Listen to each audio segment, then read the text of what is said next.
hearts of men.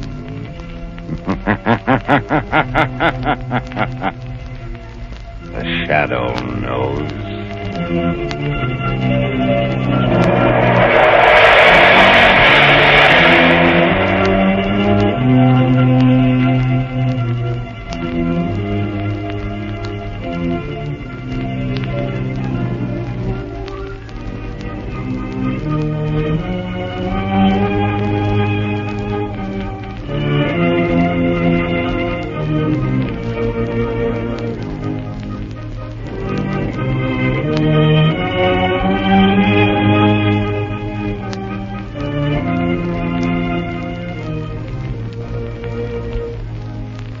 Ladies and gentlemen, in the next adventure of the Shadow as in all his adventures, the news about his exploits are often known to the underworld almost as soon as they happen.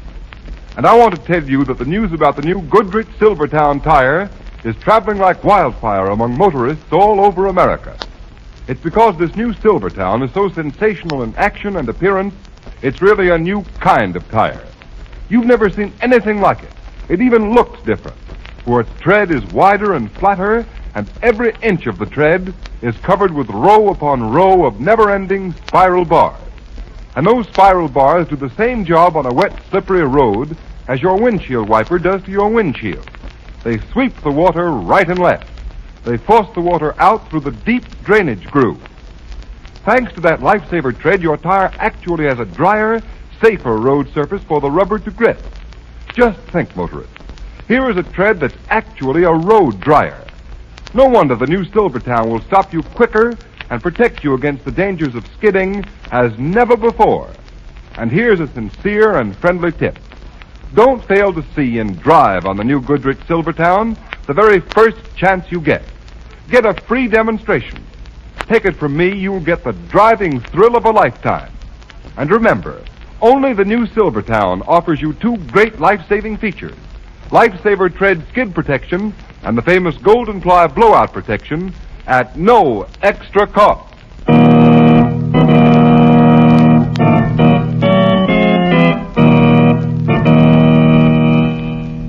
The Shadow, Lamont Cranston, a man of wealth, a student of science, and a master of other people's minds, devotes his life to righting wrongs, protecting the innocent, and punishing the guilty.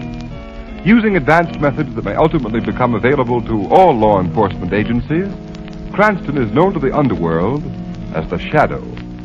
Never seen, only heard. As haunting to superstitious minds as a ghost. As inevitable as a guilty conscience. The Shadow's true identity is known only to his constant friend and aide, Margot Lane. Today's story, The Power of the Mind.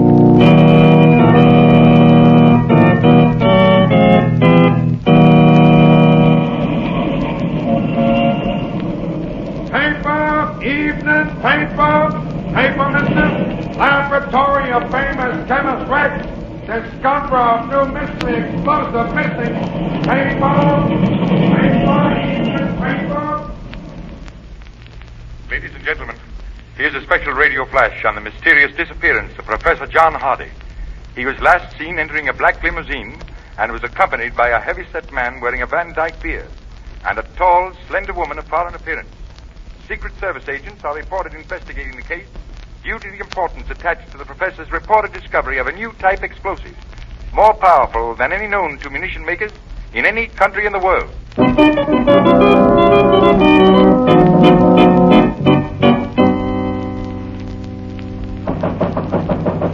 Come in. Come into my cabin, dear Countess Sarah. Well, Richter, has your very stubborn and courageous American inventor talked?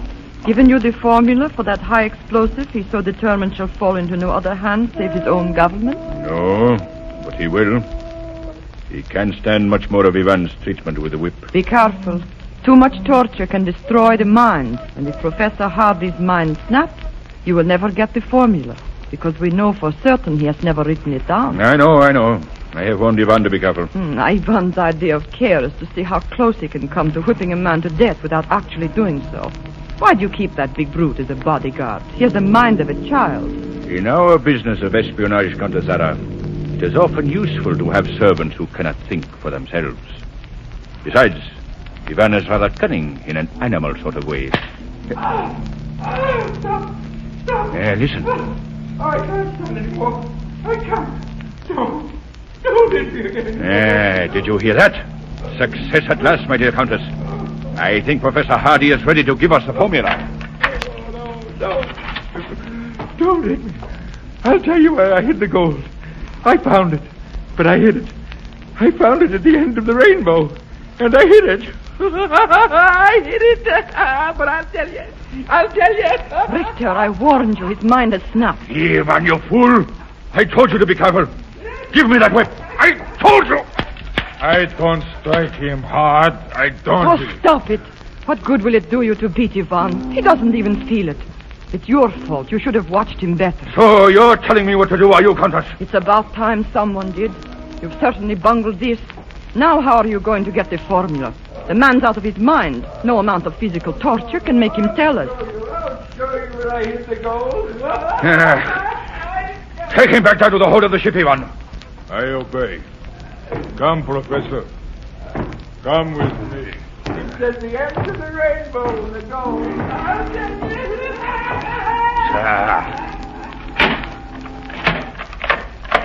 So you've destroyed his mind. Good work. It's like having the formula in a sealed envelope and throwing it in the fire. Now what are you going to report to headquarters? Be quiet, Zara. I'm not finished. There's still a chance. Another way of getting his secret out of him. Even if his mind is gone. It may be an easier, surer way.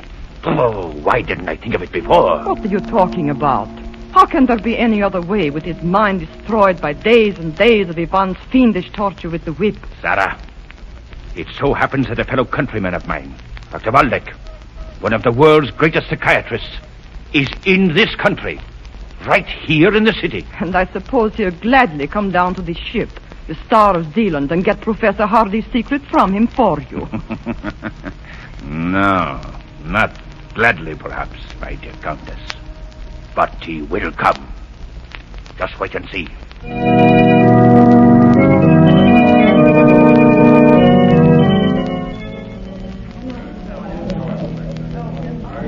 I enjoyed your lecture very much, Dr. Waldeck. Our club has been honored tonight. Thank you, Mr. Cranston. You are a scientist interested in psychiatry? Well, in a way, Dr. Waldeck, I'm really only an amateur criminologist. So, then perhaps you could tell me something of this remarkable man I've heard so much about. Even before I made this trip to America, a man called the Shadow. The Shadow? I'm afraid not, Doctor. No one knows very much about him. What have you heard? Oh, a great deal. I understand he is a master of mass hypnosis, of method suggestion. He has you criminals and police quite baffled by his ability to appear in a room crowded as, let us say, this club of yours, and yet remain unseen. You seem to have no doubt of the Shadow's existence, his powers, Doctor. Oh, none whatever, Mr. Cranston. In fact, I should like to meet this Shadow. But then I suppose I should have to commit some crime in order to do so, and I wouldn't care to carry my scientific research quite that far.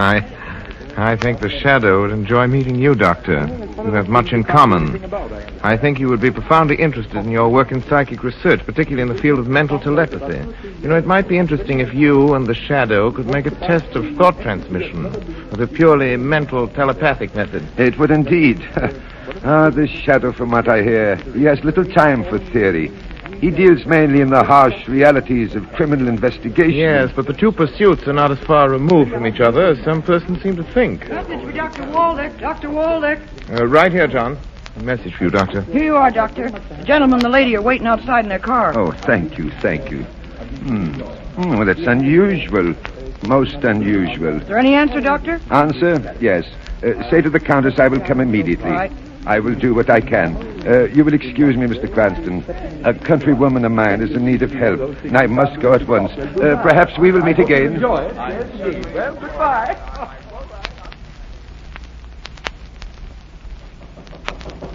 Come in. So here you are, Lamont Cranston. I thought you promised to take me to dinner tonight. You're an hour late. I know. I'm terribly sorry, Margot. You're sorry, but Margot Lane, your assistant, is hungry. What's the matter, Lamont? You seem preoccupied. Was anything troubling you? Yes, Margot, something is troubling me, but I'm blessed if I know what it is. Would it be Dr. Waldeck? Ever since you talked to him at the club last night, you've been wondering if he just suspected that you are the Shadow. I don't think he knows, Margot. Then what are you worrying about? Simply that all day long I've had the feeling that Dr. Waldeck has been trying to get in touch with me, or rather, I should say, with the Shadow. But how could Margot, he? Waldeck practiced what he preached. He is a master of mental telepathy. Well, the Shadow isn't exactly a novice at mental telepathy either. What makes you think he's trying to get in touch with you? At intervals, all day, my mind has kept reverting to thoughts of distress, coupled with Waldeck's name. Waldeck's name and another name. Star of Zealand. That sounds like the name of a ship. Perhaps, but it doesn't make sense. Well, it seems to me it'd be easy to find out if Dr. Waldeck's in trouble. Why not call his hotel? I've been on the point of doing it several times, but... Here, give me that phone. Let me call him. The trouble with you, Lamont. You get so wrapped up in things like thought transmission, you forget the obvious. Telephone. That's why I have an efficient assistant like you. Hello? Will you connect me with Dr. Waldeck's suite? What? Are you sure? The secretary's had no word either. No, never mind, thank you. Does the hotel know where Waldeck is? No, he hasn't been seen or heard from since he left your club last night at 11 o'clock. Well, he is in trouble. He has been trying to communicate with me, with the Shadow. Lamont, that other name, Star of Zealand. Maybe he's been trying to let you know where he is. Yes, now I'm sure of it. Star of Zealand. You said it sounded like the name of a ship. It's just possible. Hand me that newspaper, Margot. Got it here. Yeah, the shipping news. Let's see. Here it is. Sailing, arrivals, departures in port. Margot, there is such a ship in port. Star of Zealand. A freighter, general cargo, Pier 83. Margot, is your car outside? Yes, want me to drive you down to the dock? Yes, come on. There isn't a minute to lose. That ship is scheduled to sail at 6 o'clock tomorrow morning. And you think Dr. Waldeck is on board? Yes, and I'm just as certain he's in trouble and needs help. Help from the Shadow.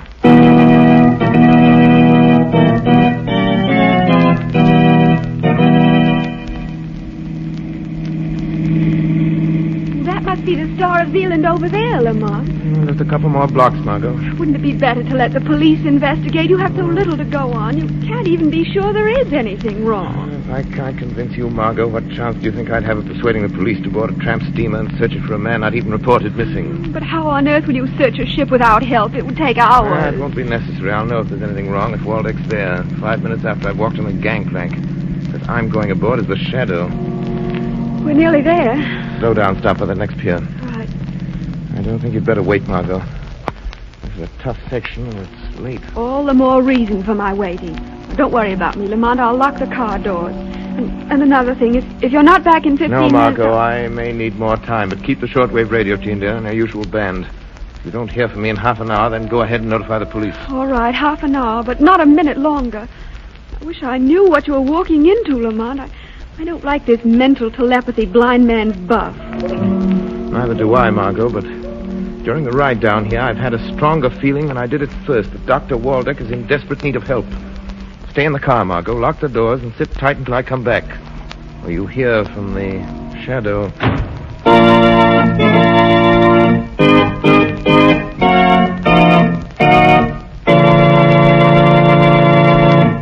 Ladies and gentlemen, we'll be back with the Shadow in a moment to find out what new spot his enemies have put him on. But first, here's a word of advice to every motorist. Don't let wet, skiddy pavement put you on the spot. Beware. How fast can you stop? Will your tires slip or grip? Don't gamble. And motorists, if there is one tire that has taken the gamble out of skidding, it's the new Goodrich Silvertown with the Lifesaver tread. For exhaustive road tests of the regular and premium price tires of America's 6 largest tire manufacturers prove that the Silvertown gave greater skid resistance than any of the other tires tested. And don't forget, all during these tests, it was hands-off for Goodrich engineers. Instead, these tests were conducted by absolutely impartial engineers from America's largest independent testing laboratory, the Pittsburgh Testing Laboratory. What's more, some of the tires the Silvertown was tested against have list prices of 40 to 70% more. And that can mean only one thing, motorists. No other tire, regardless of price, can give you the superior skid protection of the Lifesaver tread. With Lifesaver tread Silvertowns on your car, you'll stop quicker, safer on a wet pavement than you've ever stopped before. Just think. The quickest non-skid stops ever with the Lifesaver tread. Real blowout protection, too, with the famous Goodrich Golden Ply. And these two Goodrich safety features are now yours in the new Silvertown at no extra cost. Take a tip from me. For safety's sake, ride on Goodrich Safety Silvertown.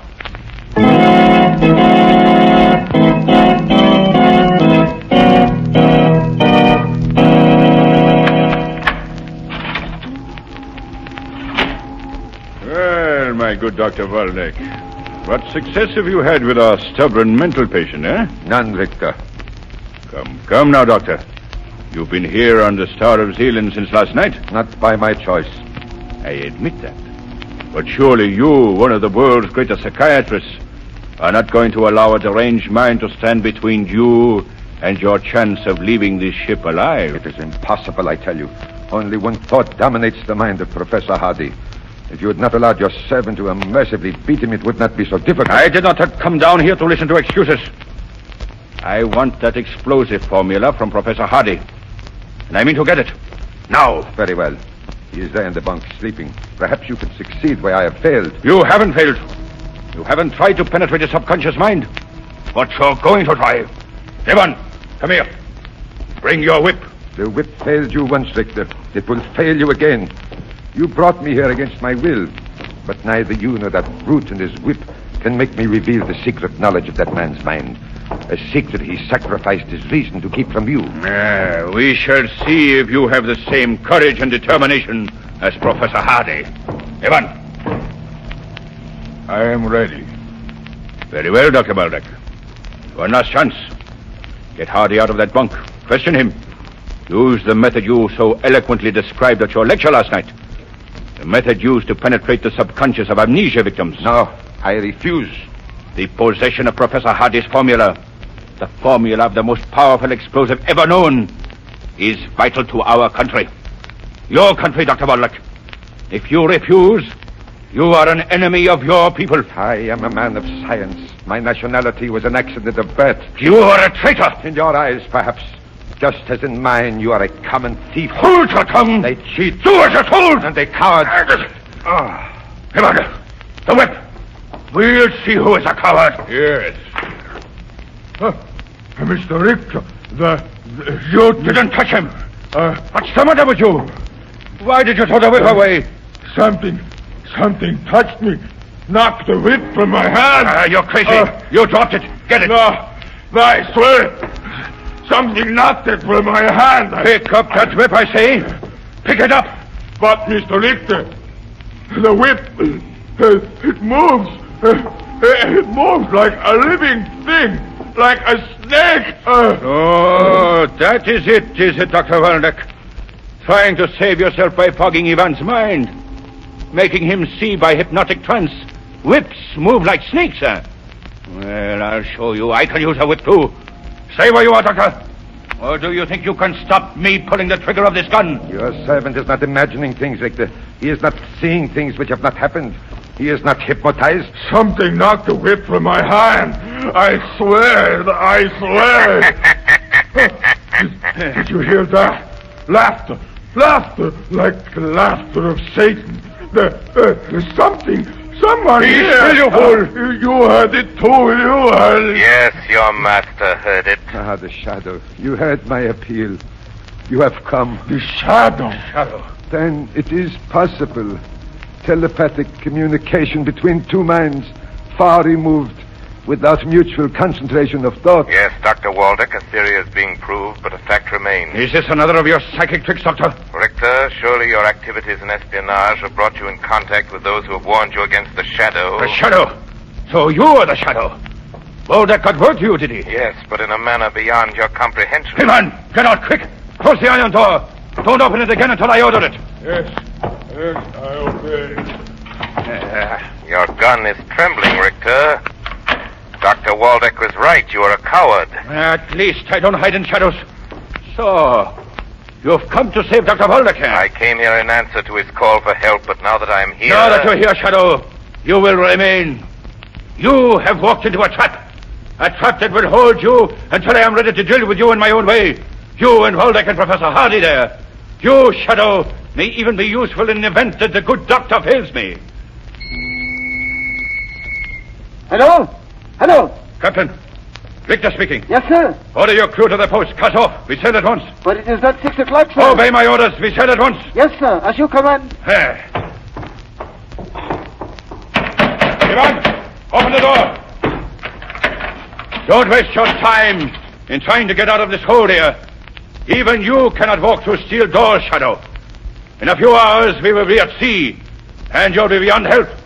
As for you, Dr. Waldeck, I advise you to enlist the aid of the Shadow in securing Professor Hardy's secret, if you value your life.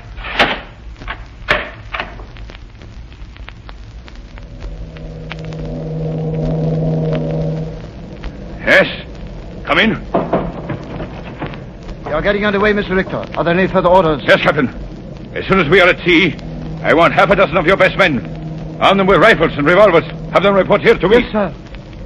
Why are we leaving so early? Oh, good morning, Captain. Oh, Countess. Beg your pardon, but have you been in your cabin? I haven't left it until now. Why? Why do you ask? What's wrong? Well, speak up, man. A young woman was seen coming on board just before we cast off, sir. What? Are you sure? Yes, sir. My second mate mentioned it, but thought it was Countess Zara. It couldn't have been. Captain, take every member of your crew you can get. Search the ship. Find that woman and bring her here. Yes, sir. We will find her if she is aboard.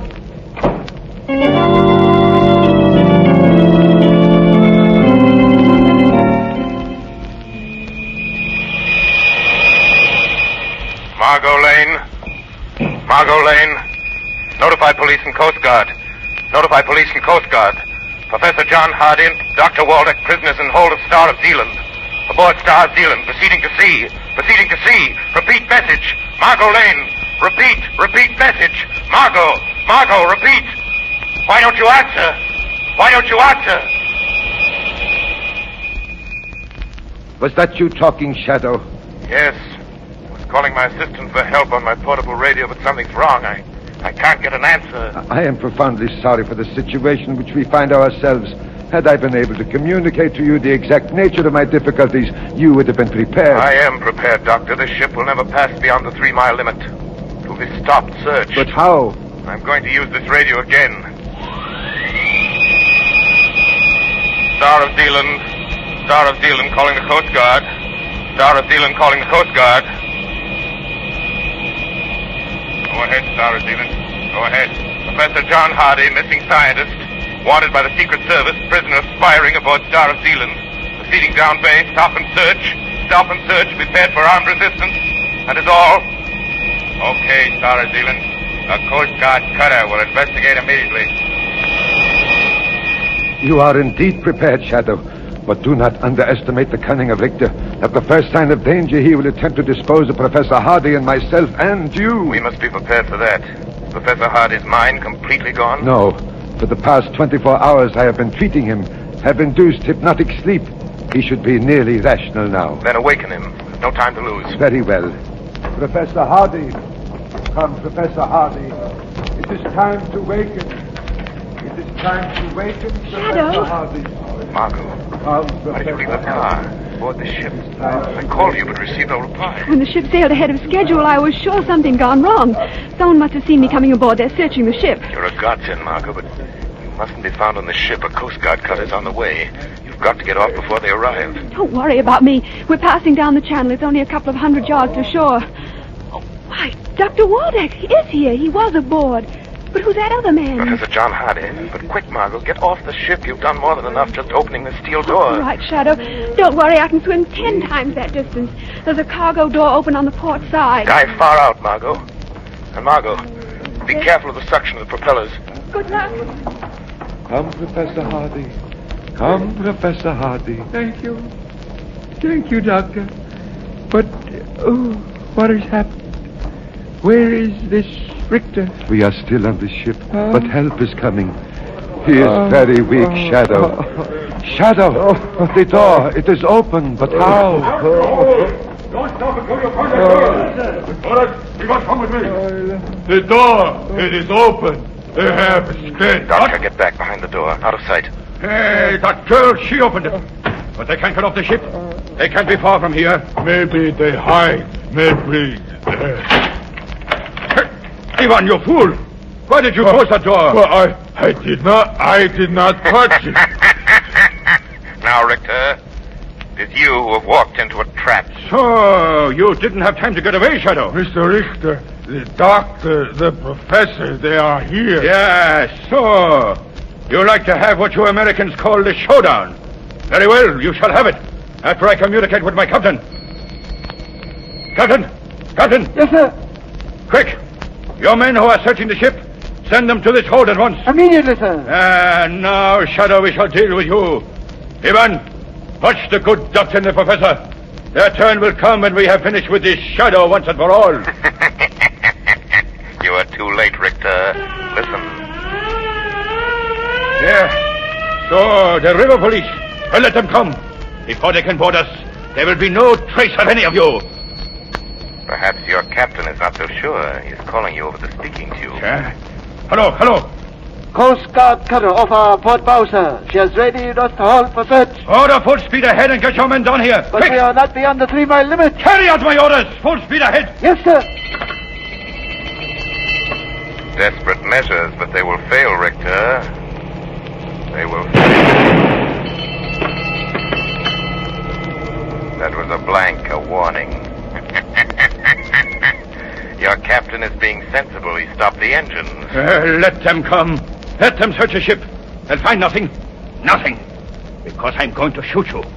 They'll never think to look for bodies in the ballast tanks. My gun! No, Richter. You're not going to add murder to your list of crimes. Ivan, quick! I've got hold of the Shadow here. Take my gun. It's on the floor. The Shadow's here between me and the wall. Shoot him. No. Oh, there is nothing there. I see nothing. Shoot him. You are mad. Shoot him. Mad. I go. Dr. Waldeck, the gun.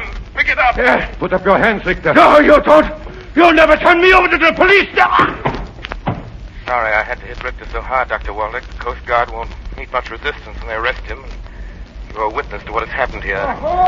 Listen, Doctor. I'm fighting the silent dealer. We are coming aboard. The Coast Guard. Yes, they are coming aboard. You are safe now, Dr. Waldeck. Your faith in the power of the mind saved you and Professor Hardy, helped him keep his secret. Perhaps at some future time, under more favorable circumstances, we shall meet again.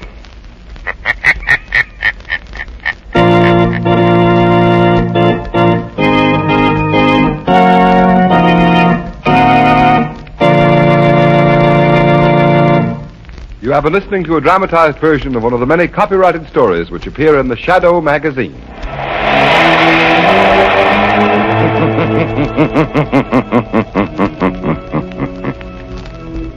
The weed of crime bears bitter fruit. Crime does not pay. The Shadow knows.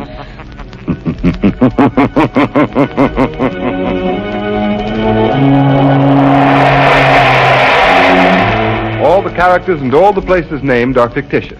Any similarity to persons living or dead is purely coincidental.